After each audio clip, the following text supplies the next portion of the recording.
I'm outside Les Invalides in Paris today, watching people drift past the courtyard, and it's oddly calm for a place built for war.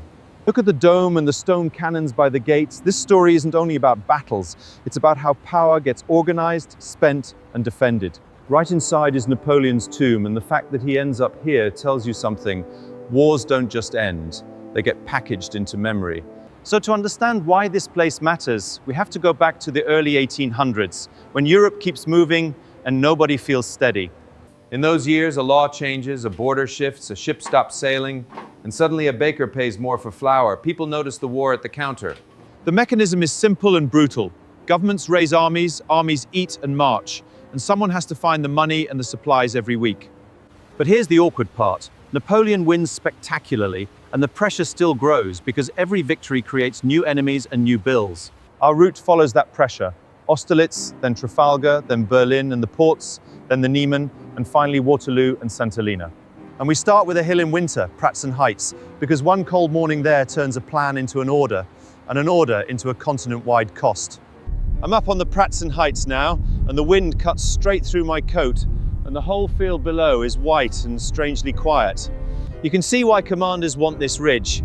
Anyone standing here watches roads, villages, and columns moving like dark threads in the snow. The Allied army holds this ridge because it looks safe, so Napoleon lets them settle and watches their lines stretch thin. He keeps his center looking weak because he wants their main move to flow downhill toward the villages, away from this height. And then, when their columns commit and the snow hides the speed of his march, he pushes up here fast and cuts their army in two. So, the fight isn't only about bravery on a slope, it's about timing, fog, and how long a messenger takes to find the right general. Once the ridge is lost, orders arrive too late, units move without knowing why, and panic travels faster than any drum or trumpet. By midday, the coalition's plan still exists on paper, but here on the ground, it breaks into separate battles that can't help each other. Down by this farmhouse, people crowd a table and a stove, and you feel how a battle turns into messages, orders, and delays in minutes. This farm becomes a nerve center because Napoleon's staff tracks where each corps sits, how much daylight is left, and which roads stay open. Riders arrive with rough reports, aides turn them into clear orders, and every minute lost here becomes extra blood out on the ridge. So, it comes down to basics: a horse that slips on ice, a bridge that clogs with wagons, a courier who takes the wrong road. When the staff reads it right, divisions move together. When it reads it wrong, units march into smoke with no support. In Telnitz, the houses sit tight along the road, and even today you can picture soldiers pressing into doorways because there's nowhere else to go. I'm looking at a small bridge over a stream, and it's obvious why men die here. Everyone needs the same crossing at the same time. In Telnitz and Sokolnitz, the fight turns close and messy because villages squeeze troops into lanes and courtyards. French units shove for bridges and stream crossings, while Russian and Austrian soldiers hold doorways and keep the southern road open. Civilians can't get far in this snow, so families hide in cellars, animals freeze in sheds, and a stray shell can light a roof. Every minute here carries weight. If the Allies hold these crossings, they can swing on Napoleon's flank and keep his center exposed.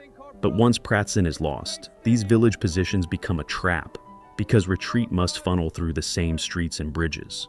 At the frozen ponds, the surface looks firm, but the edges are thin, and the wind keeps pushing snow across the ice like it's trying to hide cracks.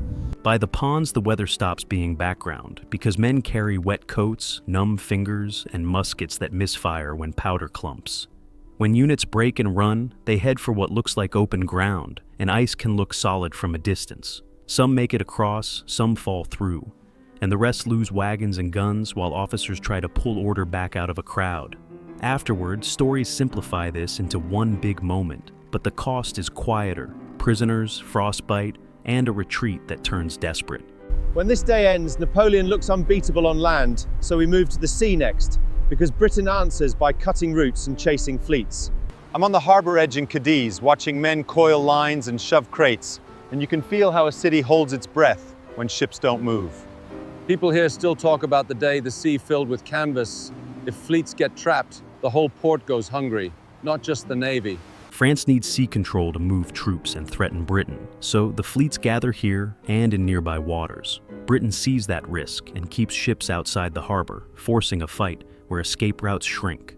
I'm driving out to Cape Trafalgar now, and this headland makes sense immediately. You can stand here and measure distance without guessing.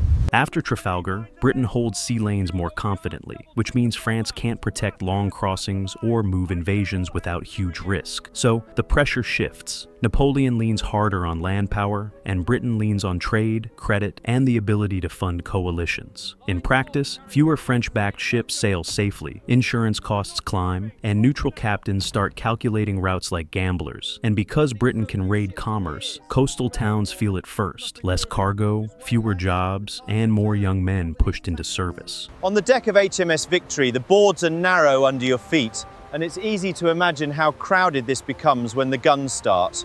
Down here by a cannon port, the space is tight and dark, you're shoulder to shoulder, and the air has that old wood smell that never leaves. A battle at sea is a machine under stress because every task depends on another crew doing theirs on time. Gun teams load, run out, swab, and reload, while boys carry powder and officers shout through smoke that stings the eyes. When Nelson breaks the line, ships slam into close range, so splinters fly and decks turn slick, not with drama, but with routine injury. A sailor who loses a hand still has to move, or someone else falls. A surgeon below works fast because infection kills later, even if the shot misses now. And when the firing ends, the victory still costs months of recovery, because a damaged fleet needs repairs, pay, and supplies before it can sail again. In London, outside the Admiralty, the stone is wet and dark, and clerks hurry in with folders like the war is a schedule they can't miss. Ministers use the Navy as leverage because control of shipping lets them pressure allies and enemies without marching.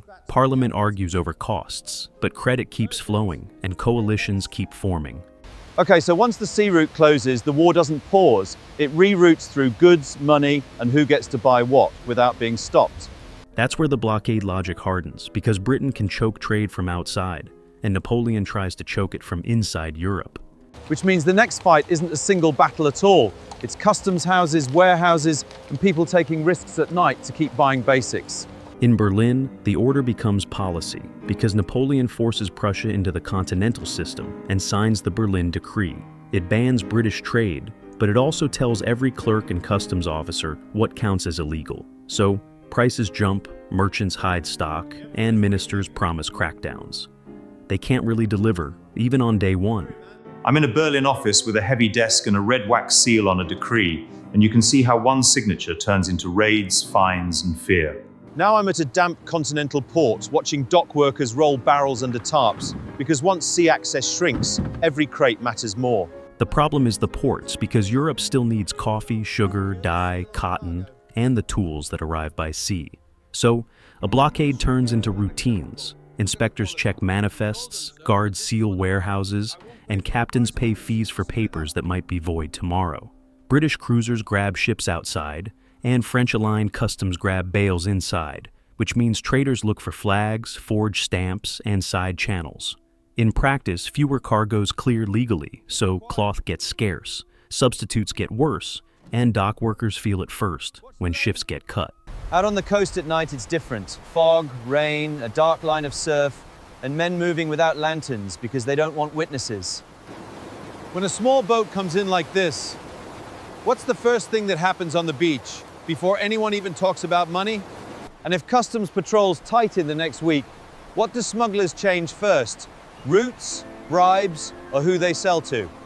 First, they move the landing spot, because a beach is only safe once. They pick a new cove, then use locals to watch the road.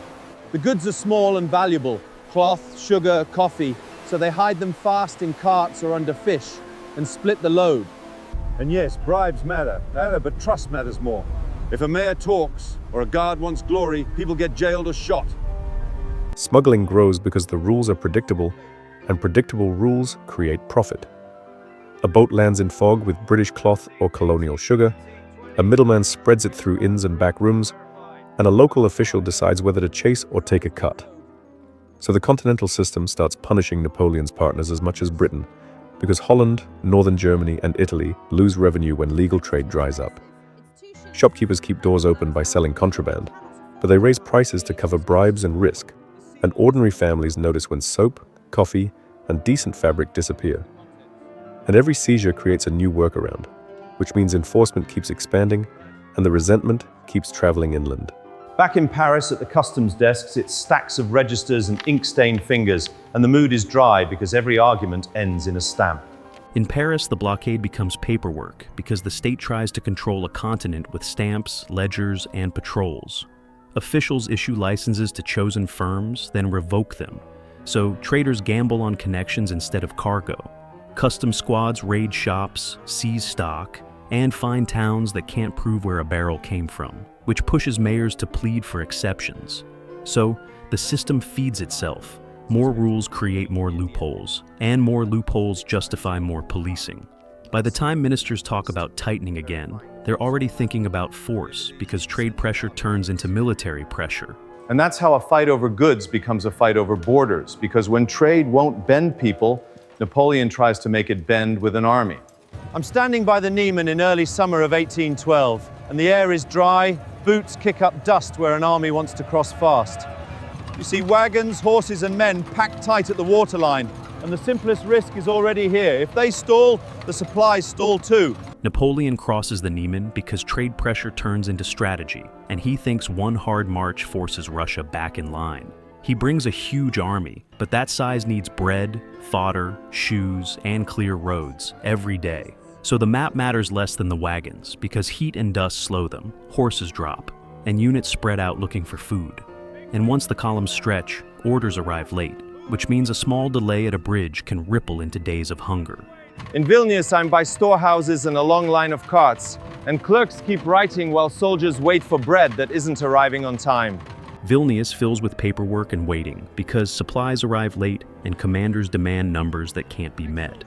Quartermasters requisition grain, but carts break and local stores are thin, so soldiers barter, steal, and waste hours searching. Hospitals take in men with blisters and fever, and clerks try to track regiments that keep changing roads. So the rear collapses in slow motion, pay slips, bread rations shrink, and discipline turns into punishment. By the time the army pushes on, the tail of the march is already losing men without fighting a battle. At Smolensk, I'm looking at blackened walls and broken beams, and it's clear the army is stepping into places it can't live off anymore.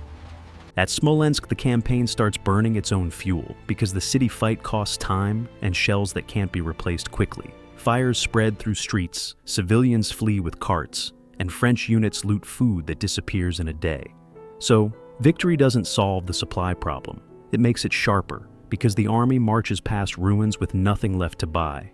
And the longer it goes, the more horses die, which means fewer wagons move, and each step forward eats the chance to return.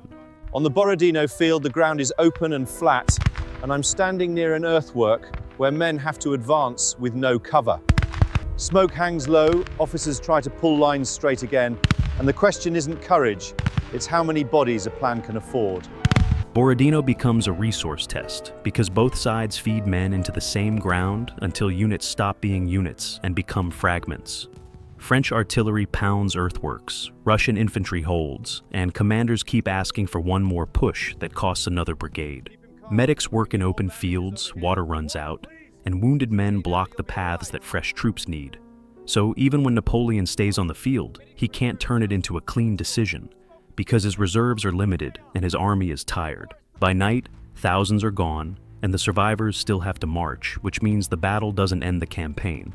It weighs it down. Moscow should be the prize, because a capital usually means stores, shelter, and a government ready to negotiate. But the city empties and burns, so French soldiers roam for food and find ash, broken barrels, and locked cellars. Officers post guards, but they can't stop looting when men are hungry, and cold nights start arriving. So Napoleon waits for a message that doesn't come, while his army eats what remains and the first snow threatens the roads back. In practice, the center gives him nothing he can use, and every day here makes the retreat harder to organize. I'm in a silent street with shutters closed and no carts moving, and that quiet is the warning. An army can't camp on emptiness. Now the march turns around, and it stops being about taking ground. It's about keeping people alive long enough to reach a river crossing. When the retreat hits the Berezina, what's the first breakdown you see? Command, supplies, or just people's bodies giving out? And on the actual crossings, Who decides who goes first when thousands are pushing forward and the enemy is close? The first failure is food and heat, because men can't march on frost and hunger. Once they stop, the retreat jams. At the bridges, engineers and guards try to set lanes, but crowds surge, a cart tips, and the whole line freezes in place. Officers can threaten, but they also cut loose wagons and guns, because saving equipment starts killing the people hauling it. By the Berezina, the army is no longer a system. It is groups searching for bridges, fuel, and a place to sleep. Engineers build crossings under fire, guards hold back crowds, and people drop packs because carrying them means dying. So, the story of control falls apart because officers can't feed men, allies stop helping, and discipline collapses. News of this retreat spreads across Europe fast, and capitals decide they can fight again, because Napoleon is no longer unstoppable. I'm on the Waterloo field with wet grass under my boots and wind in my mic, and this is the last knot where everyone's debts come due. Waterloo happens because the coalition learns to cooperate, and because Napoleon's army can't recover the losses from 1812. The ground is soaked, so attacks slow, guns bog down, and messages take longer to reach the right units. When the French push stalls and reserves run out, the line breaks, and that collapse ends his last bid for power in Europe. Exile works as a tool because distance and surveillance stop Napoleon from bargaining with allies or rallying soldiers. On St. Helena, he lives under rules, writes, argues, and waits, and the world moves on without needing him to sign or command anything.